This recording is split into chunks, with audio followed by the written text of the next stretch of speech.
Hi hello నమస్తే this is Suvarna welcome to Suman TV. ప్రతి ఒక్కరు కూడా ఎంబీబీఎస్ విషయంలో చాలా జాగ్రత్తలు తీసుకుంటారు. ఎంబీబీఎస్ సీట్ ఎక్కడ వస్తుంది, తర్వాత ఏ యూనివర్సిటీలో చదువుకోవాలి, అసలు అబ్రాడ్ లో ఎలా సెటిల్ అవ్వాలి అని చెప్పి అందరూ చాలా క్వశ్చన్స్ రేస్ చేస్తూ ఉంటారు.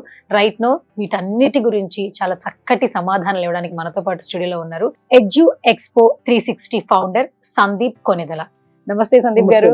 Congratulations once again, because 15 years నుంచి సక్సెస్ఫుల్ గా రన్ చేయడం అనేది not a small thing. And ఒక మంచి బ్రాండ్ నేమ్ క్రియేట్ చేసుకున్నారు. ఎంతో మంది పేరెంట్స్ కి వాళ్ళ పిల్లలకు ఒక భవిష్యత్తును అందిస్తున్నారు. So first of all say something sir. ఒక సామాన్య కుటుంబం, ఒక మధ్యతరగతి కుటుంబం నుంచి వచ్చిన పిల్లలు ఎంబీబీఎస్ చదవా అంటే నీట్ పెట్టే ముందు వదిలేద్దాం. నీట్ పెట్టిన తర్వాత ఏమవుతుందంటే ఉండేదేమో సీట్లు తక్కువ, రాసే పిల్లల సంఖ్య ఎక్కువ. ఫర్ ఎగ్జాంపుల్ మొన్న లాస్ట్ ఇయర్ 25 లక్షల మంది ఎన్రోల్ అయితే 24 లక్షల మంది నీట్ రాస్తే దాంట్లో 13 లక్షల మంది నీట్ పాస్ అయ్యారు. రెస్ట్ ఆఫ్ 11 లక్షల మంది ఎక్కడికి వెళ్ళాలమ్మా?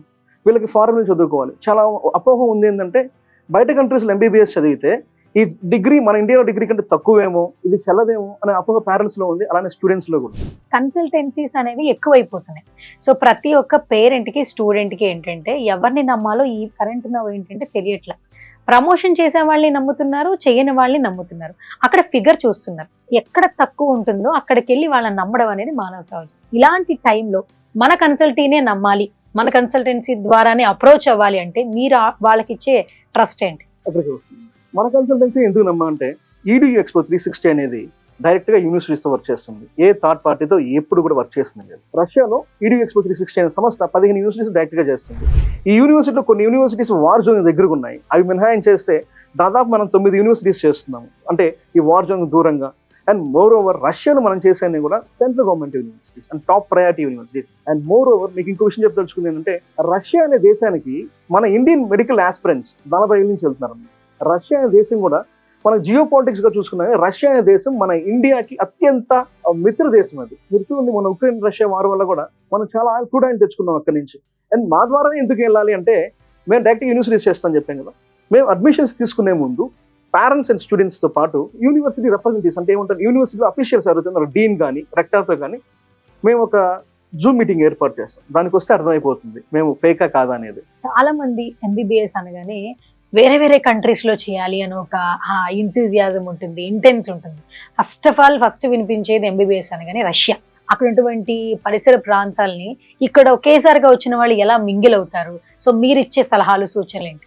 రష్యా ఎందుకు టాప్ దేశం అంటే పెద్ద ప్రముఖమైన సంస్థల్లో డాక్టర్లుగా, సర్జన్స్ గా, ఫిజిషియన్స్ గా ఆల్రెడీ వర్క్ చేస్తున్న చాలా మంది ఉన్నారు. ఇప్పుడు మన NMC రూల్స్ అండ్ రెగ్యులేషన్స్ అంటున్నాము. మన NMC రూల్స్ అండ్ రెగ్యులేషన్స్ రాకముందు నుంచి కూడా మన ఇండియన్ మెడికల్ ఆస్పిరెంట్ అంటే ఇండియన్ మెడికల్ ఆస్పిరెంట్స్ కాదు, ఇంటర్నేషనల్ మెడికల్ ఆస్పిరెంట్స్ కి వాళ్ళు లైసెన్స్ కానీ రిజిస్ట్రేషన్ కానీ ఇచ్చి పంపిస్తున్నాం. 6 ఏళ్ళు చదువు అయిపోయిన తర్వాత మనం గాజ్ అనే ఎగ్జామ్, మనం 6 years ఎంబీబీఎస్ అయిపోయింది కదా, అయిపోయిన తర్వాత గాజ్ అనే ఒక స్టేట్ ఎగ్జామ్ కండక్ట్ చేస్తారు. ఇది వచ్చేసి మెడికల్ రిజిస్ట్రేషన్ కోసం. లేదు నాకు లైసెన్స్ కావాలంటే అక్రిడేషన్ అనే ఎగ్జామ్ రాయాలి, అది సెంట్రల్ గవర్నమెంట్ కండక్ట్ చేస్తుంది. ఆ ఎగ్జామ్ రాసి మనం రిజిస్ట్రేషన్ కానీ లైసెన్స్ కానీ తెచ్చుకోవచ్చు. సో మెయిన్ గా ఏంటంటే రష్యాలో చదువుకోవాలి అనుకునే వాళ్ళకి ఇంకొక భయం ఉంటుంది. అక్కడ అసలు ఫీజులు ఎలా ఉంటాయి, ఒకవేళ ఫీజులు స్కాలర్షిప్ అవైలబుల్ ఉంటుందా లేదా, యూనివర్సిటీ వాళ్ళు వీళ్ళతో టైఅప్ అవుతారా లేదా అని ఒక చిన్న డౌట్స్ ఉంటుంది.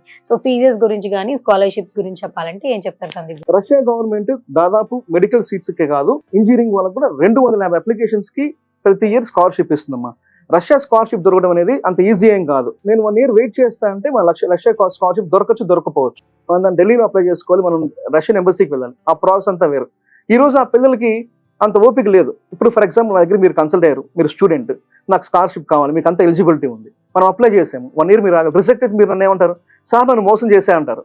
1 year ఎందుకంటే ఉండేది 250 అప్లికేషన్స్, దాంట్లో 100 సీట్లు మాత్రమే ఎంబీబీఎస్ ఉంటాయి. ఒక 20,000 మంది రష్యాకి వెళ్తారు అనుకుందాం. ఫర్ ఎగ్జాంపుల్ 20,000 మందిలో ఒక 5,000 మంది స్కాలర్షిప్ కోసం అప్లై చేస్తే వాళ్ళు మోసపోయే ఫీలింగ్ వస్తుంది, కానీ ఇంత తక్కువ మందికి మాత్రమే స్కాలర్షిప్ ఇస్తారు, ఎవరు తెలియదమ్మా. అండ్ ఇప్పుడు ఇటీవల ఈ సంవత్సరానికి రష్యాలో ఫీజు పెరిగాయి, కానీ ఇంతకుముందు రష్యాలో 2 లక్షల రూపాయల సంవత్సరానికి యూనివర్సిటీ ఫీజు 2.5 లక్ష 3 లక్షలు ఉండేవి. ఇప్పుడు ఏమంటే 2 లక్షలు ఉన్న యూనివర్సిటీ అన్ని 3.5 లక్షలు అయిపోయినవి, 3 లక్షల యూనివర్సిటీస్ 5 లక్షలు అయిపోయినవి. ఈ రోజు రష్యాలో ఎంబీబీఎస్ చేయాలంటే కనీసం 18 లక్షల నుంచి 30 లక్షలు అవుతుందమ్మా. ఇది only university fees. Hostel fees మీరు సంవత్సరం ఒక 50,000 వేసుకోవాలి. మీకు రష్యాలో ఎంబీబీఎస్ చేయాలంటే 35 లక్షలు 40 లక్షలు ఖర్చు అవుతుందమ్మా రష్యాలో అయితే. అండ్ ఇంకొకటి ఏంటంటే రష్యాలో చదువుకోవాలంటే ఖచ్చితంగా వీసా కావాలి. వీసా పొందటంలో కొంచెం ప్రాసెస్ ఉంటుంది. ఒకవేళ అది మనం అప్లై చేసుకున్న కొన్ని సిచ్యువేషన్స్ లో అవి క్యాన్సిల్ అయ్యే సిచ్యువేషన్స్ కూడా మనం చూస్తాం, రద్దయ్యే సిచ్యువేషన్స్. సో ఈ వీసా ప్రాసెస్ గురించి ఎక్స్ప్లెయిన్ చేయండి. వీసా ప్రాసెస్ అంటే మనం ఏదైతే యూనివర్సిటీ క్రైటీరియా ఉంటుందో, యూనివర్సిటీ ఆ క్రైటీరియా మనం ఫుల్ఫిల్ చేస్తే మనకి రష్యన్ యూనివర్సిటీ వాళ్ళు మనకి ఇన్విటేషన్ లెటర్ పంపించి వీసా కూడా వాళ్ళే పంపిస్తారు. సో మొత్తానికి రష్యాలో వీసా కావచ్చు, రష్యాలో తర్వాత ఎడ్యుకేషన్ కావచ్చు, ఎంబీబీఎస్ అయిపోయింది అనుకోండి, వాట్ నెక్స్ట్ ఎలా? రష్యాలో మీరు 6 ఏళ్ళు ఎంబీబీఎస్ పూర్తి చేసుకోండి అండ్ మీరు రిజిస్ట్రేషన్ ఇండియాకి తిరిగి వచ్చిన తర్వాత FMG అని ఒక ఎగ్జామ్ కండక్ట్ చేస్తారు, foreign medical graduate entrance examination. అది స్టూడెంట్స్ మంచి ఇన్స్టిట్యూషన్లో, అంటే రష్యాలో ఒకప్పుడు బైలాంగ్వేజ్ యూనివర్సిటీస్ ఉండే, రష్యన్ యూనివర్సిటీస్ ఉండే, NMC గెజెట్ ఫాలో అవుతున్న యూనివర్సిటీస్ ఇవన్నీ 6 years ఇంగ్లీష్ మీడియం చెప్తున్నాము. మనం తీసుకునేది మంచి ప్రామినెంట్ యూనివర్సిటీ అయి ఉంటే మనకి FMGలో ఎటువంటి ఇబ్బంది రాదు. మనం బైలాంగ్వేజ్ యూనివర్సిటీ సెలెక్ట్ చేసుకుని మనం ఎలా సర్టిఫికేట్ పనికిరాదు ఇక్కడ. సో FMG అది ఏది కూడా స్టూడెంట్ మీద డిపెండ్ అయి ఉంటుంది. మన కాలేజ్ వాళ్ళు చాలా బాగా చెప్తారు. వీళ్ళు FMGని దృష్టిలో పెట్టుకొని వీళ్ళు సెకండ్ ఇయర్ ఫస్ట్ ఇయర్ నుంచి వీళ్ళు ప్రిపేర్ అవ్వాలి. 6 ఏళ్ళు వీళ్ళు ప్రిపేర్ కాకుండా అక్కడికి ఆడుతూ పాడుతూ ఉన్నామంటే అది కుదరదు కదా. అక్కడ ఏదో డిగ్రీ వచ్చామంటే ఇండియాలో మన FMG పాస్ అయితేనే ఇండియాలో మన డిగ్రీ చదువుతుంది, లేకపోతే చల్లదు. అయితే రష్యాలో వన్స్ ఎంబీబీఎస్ సీట్ గురించి కావచ్చు, అక్కడ పని అయిపోయింది అనుకోండి, చాలా కన్సల్టెన్సీస్ ఏం చేస్తాయంటే పట్టించుకోరు, ఫోన్స్ చేసినా లిఫ్ట్ చేయరు, కమ్యూనికేషన్లో ఉండరు. కానీ ఈ EDU ఎక్స్పో నుంచి మీరిచ్చే భరోసా ఏంటి? మనం కన్సల్టెన్సీలో వివిధ రకాల కన్సల్టెన్సీస్ ఉంటాయండి. డైరెక్ట్గా యూనివర్సిటీ వర్క్ చేసే కన్సల్టెన్సీ ఒకటి, కన్సల్టెన్సీస్తో వర్క్ చేసే కన్సల్టెన్సీస్ ఒకటి, ఇవి కాక ఒక ఫేక్ కన్సల్టెన్సీస్ ఉంటాయి. ఇవి కాక ఈ మధ్య కొత్త స్టూడెంట్ కన్సల్టెన్సీ కొంతమంది వచ్చారు. ఈ డైరెక్ట్గా యూనివర్సిటీలో వర్క్ చేసే కన్సల్టెన్సీ ఏ రోజు మిమ్మల్ని మోసం చేయరండి. కారణం ఏంటంటే వాళ్ళు యాక్చువల్లీ ఒక యూనివర్సిటీతో వర్క్ చేయడమే చాలా గొప్ప విషయం. అలాంటి కంపెనీ మిమ్మల్ని ఎప్పుడు మోసం చేయరు. ఎవరైతే సబ్ కన్సల్టెన్స్ లేకపోతే ఫేక్ అంటే మోసం చేయడానికి కొన్ని కన్సల్టెన్సీస్ పెడతారు. అంటే ఒక 10 అడ్మిషన్స్ 5 అడ్మిషన్స్ అనుకుని బోర్డు తిప్పే కంపెనీలు కొన్ని ఉంటాయి. మీరు కన్సల్టెన్సీని మీకు టెలిఫోన్ కాల్ వచ్చినప్పుడు లేదా మీరు సోషల్ మీడియా ప్లాట్ఫామ్లో చూసినప్పుడు వాళ్ళ ఎగ్జిస్టెన్సీ చెక్ చేయండి. వాళ్ళు ఎన్ని ఇయర్స్ నుంచి ఉన్నారు, వాళ్ళు రెగ్యులర్గా సోషల్ మీడియా ప్లాట్ఫామ్లో రెగ్యులర్గా ఉన్నారు లేదా, వాళ్ళ ఆఫీస్ పరిస్థితి ఏంటి, వాళ్ళు ఎక్కడెక్కడ బ్రాంచెస్ ఉన్నాయి, వీళ్ళు ఇంతకుముందు ఎంతమంది స్టూడెంట్స్ పంపించున్నారు, వీళ్ళ ఒక ట్రాక్ రికార్డ్ కానీ చూసుకున్నట్టయితే బాగుందనుకునే మా కన్సల్టెన్సీకి వెళ్ళాలి. లేదా ఏదో ఒక కన్సల్టెన్సీ మాట చెప్పేశారు, మనకి ₹1,00,000 ఉన్న ఫీజుని 10,000కి మీకు సీట్ వస్తుందంటే అబద్ధం అండి ఆ కన్సల్టెన్సీ చెప్పిన.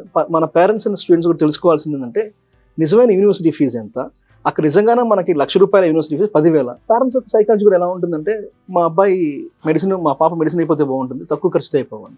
అబ్రాడ్ అనగానే ఫీలింగ్ ఏంటి ఎలా వస్తుందంటే చీప్ కదా, తక్కువ రేటు కదా అనే ఫీలింగ్ పేరెంట్స్ అండ్ స్టూడెంట్స్కి ఉంటుంది. మా ద్వారా స్టూడెంట్ ఎవరైనా కానీ కోర్స్ జాయిన్ అయిన రోజు నుంచి కోర్స్ కంప్లీట్ అయ్యేంత వరకు మాతో స్టూడెంట్స్ టచ్లో ఉంటారు, మేము స్టూడెంట్స్ టచ్లో ఉంటాం. ఎందుకంటే మాకు రష్యాలో ఆఫీస్ ఉంది, ప్రతి యూనివర్సిటీలో మా రిప్రజెంటేటివ్ ఉంటారు మా ఆఫీస్ తరపు నుంచి, అలానే ఇండియాలో మా ఆఫీసెస్ ఉన్నాయి, మేము అందరు టచ్లో ఉంటాం. అండ్ మోర్ ఇంకో విషయం ఏంటంటే మేము ఈ సంవత్సరం నుంచి మా ద్వారా రష్యా వెళ్తున్న స్టూడెంట్స్కి FMGEకి ఫ్రీ కోచింగ్ ఇస్తున్నాము. EDU ఎక్స్పో 360 నుంచి రష్యాలో MBBS కంప్లీట్ చేయాలండి. సో టోటల్ బడ్జెట్ ఎంత అవుతుంది, ఒక ఫిగర్ చెప్పాలంటే ఎంత చెప్తారు? ఫిగర్ అంటే ఫర్ ఎగ్జాంపుల్ ఒక మీడియం రేంజ్ యూనివర్సిటీ అనుకోండి, సంవత్సరానికి 3.5 లక్షలు అవుతుంది. ప్రీవియస్ రీసెర్చ్ యూనివర్సిటీ ఉంది, దాంట్లో అయితే మీకు సంవత్సరానికి 4.5 లక్షలు యూనివర్సిటీ ఫీజు అవుతుంది. రష్యాలో మన ద్వారా MBBS చదవాలంటే యూనివర్సిటీ ఫీజు గురించి చెప్తాను నేను, మిగతా ఖర్చుల గురించి చెప్పట్లేదు. 18.5 లక్షల నుంచి 30 లక్షలు మీకు MBBS పూర్తి అవుతుందండి. సో ఈ వీడియో చూస్తున్న వాళ్ళకి, అంటే సుమన్ టీవీ నుంచి మేము వీడియో చూస్తాము, కాల్ చేస్తామన్న వాళ్ళకి ఏమైనా అఫోర్డబుల్ ప్రైస్ ఉంటుందా, డిస్కౌంట్? సుమన్ టీవీ ద్వారా మనల్ని అప్రోచ్ అయిన వాళ్ళకి సుమన్ టీవీ 2025 EDU ఎక్స్పో 360 అనే కోడ్ కానీ చెప్పినట్టయితే వాళ్ళకి మన సర్వీస్ ఛార్జ్ నుంచి 25% డిస్కౌంట్ ఇస్తామండి. ఓకే, సో మొత్తానికి సచ్ ఏ లవ్లీ ఇన్ఫర్మేషన్ అని చెప్పొచ్చు సందీప్ గారు. అండ్ ఇంకొకటి ఏంటంటే MBBS సంబంధించి పూర్తి ఇన్ఫర్మేషన్ మన వీడియోలో ఇవ్వడం జరిగింది. అండ్ ఏదైనా డౌట్స్ ఉన్నా కూడా స్క్రీన్ మీద కనిపిస్తున్న నెంబర్స్కి కాల్ చేయొచ్చు. సందీప్ గారి టీం మీతో అప్రోచ్ అవుతారండి. సో ఇది మీ పిల్లల భవిష్యత్తు కాబట్టి రేపటి భవిష్యత్తు చాలా బాగుండాలి అంటే ఖచ్చితంగా మనం ఏ కన్సల్టెన్సీని ఫాలో అవుతున్నాము, ఎవరి మార్కెటింగ్ వర్డ్స్ వింటున్నాము అనేది ఒక్కసారి చెక్ చేసుకోండి. సో వేరే కంట్రీస్లో కూడా MBBS సంబంధించి చాలా మంచి రూల్స్ రెగ్యులేషన్స్ ఉన్నాయి. నిజంగా మీ పిల్లల భవిష్యత్తుకు ఒక మంచి రూట్ వేయాలంటే ఖచ్చితంగా ఒక మంచి డెసిషన్ తీసుకోవాలి. అది ఖచ్చితంగా EDU ఎక్స్పో 360 అని చెప్పి నేను చెప్తాను. ఇంకేమైనా డౌట్స్ ఉన్నా కూడా స్క్రీన్ మీద కనిపిస్తున్న నెంబర్స్కి కాల్ చేయండి. సందీప్ గారి టీం మీకు అవైలబుల్ అవుతారు. ఇది వాళ్ళ special video. This is Suvarna signing off.